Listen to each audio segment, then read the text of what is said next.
Channel का नाम ही है वो मेरे देशभक्ति और राष्ट्रभक्ति का जो है सो जज्बा जगा देता है। आपके जितने भी चैनल के समर्थक हैं, फॉलोअर्स हैं, उनको मेरी ओर से बहुत बहुत बधाई। और इसी तरह से आपके फॉलोअर्स बढ़ते रहें, क्योंकि यह शब्द है मेरा गांव मेरा धरोहर, वह अपने आप में राष्ट्र भावना को प्रेरित करता है। और जो उस व्यक्ति को यह भावना प्रेरित हो गया वह सच्चे निर्माण के रूप में हर हमेशा कहीं न कहीं काम करता रहेगा। आपका क्वेश्चन हुआ कि मधुबनी नगर निगम में डिप्टी मेयर प्रत्याशी में बहुत सारे प्रत्याशी हैं। वह प्रत्याशी के रूप में आप गगन झा जी और अभी जो पूर्व थे और आज के डेट में अभी जो है सो चंदन कुमार झा जी प्रत्याशी रूप में अपने पुत्र को दिए, तो उन्हीं को ही को आप समर्थन किए हुए।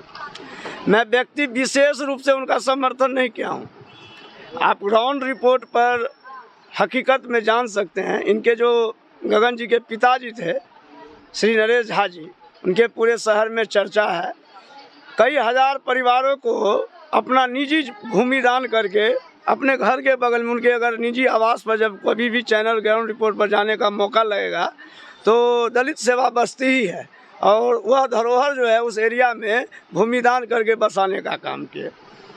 दूसरा पृष्ठभूमि है कि सनातन धर्म की रक्षा, क्विज कॉन्टेस्ट प्रतियोगिता, अनेक प्रकार के सोशल कर्म में उनका अपना योगदान है। इनकी पृष्ठभूमि दिखाने की नहीं रही है, करने की रही है। सो पूजा पाठ कर्म कांड से होता है।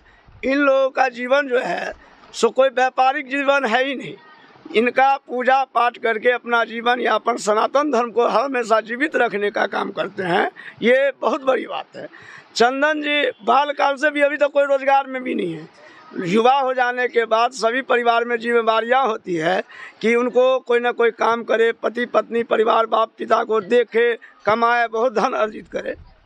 तो इनके परिवार में इनको भी इस बात का ललक ही नहीं है कि मैं अरबपति कैसे बनूं, करोड़पति कैसे बनूं, खरबपति कैसे बनूं।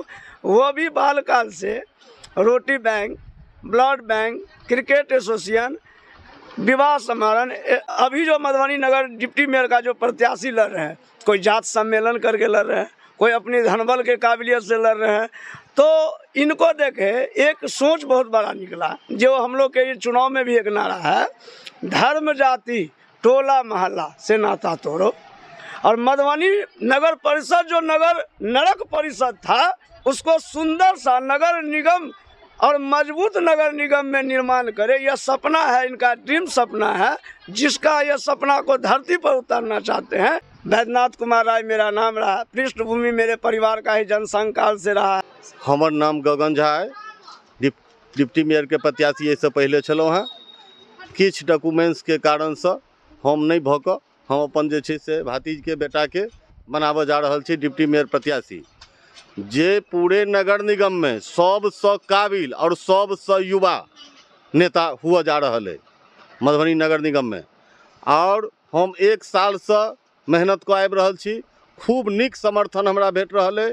और हम सब एहन परिवार से छी जे सब ठमन बैसै छी, सब ठमन भोजन करै छी। पूरे नगर निगम के एतबा प्रणाम कऽ कऽ कहै छियनि हम, जहाँ के नेता नहीं एक बेटा के रूप में हम डिप्टी मेयर प्रत्याशी दौड़ रहल छी। जीतने के बाद सबसे पहला कार्य विकास के क्रम में प्राथमिकता के तौर पर क्या रहेगा? यही जीतेंगे तो सबसे पहला मेरा काम रहेगा कि पूरे 4500 वार्ड में सबसे पहले एक आरटीपीएस काउंटर बनाया जाए, जो कि हमारे समाज के जो दबे कुचले वर्ग के लोग हैं, जो कमज़ोर लोग हैं, जो शिक्षित कम है, वो जो इतने दिन किसी टोले मोहल्ले के दलाल के चक्कर में पड़ के जो बर्बाद होते आए हैं, उनको बर्बाद ना होना पड़े। आरटीपीएस काउंटर रहे, जिस काउंटर पर सरकार के द्वारा जितने भी जन कल्याणकारी योजनाएं चलाई जाती हैं, उन सब योजनाओं का लाभ उन तक आसानी से पहुंचे। मधुबनी नगर निगम में डिप्टी मेयर के लिए और भी प्रत्याशी हैं, जनता आप ही को चुने, आप में क्या ऐसा खास है? जी बहुत सारे प्रत्याशी हैं, लेकिन जनता से जो हम आग्रह करते हैं वो इसलिए आग्रह करते हैं कि हम सबसे युवा हैं, पढ़े लिखे हैं, एनर्जेटिक हैं और विजन वाले लोग हैं और बेदाग आदमी हैं। इसलिए हम अनुरोध करते हैं कि हमको चुने।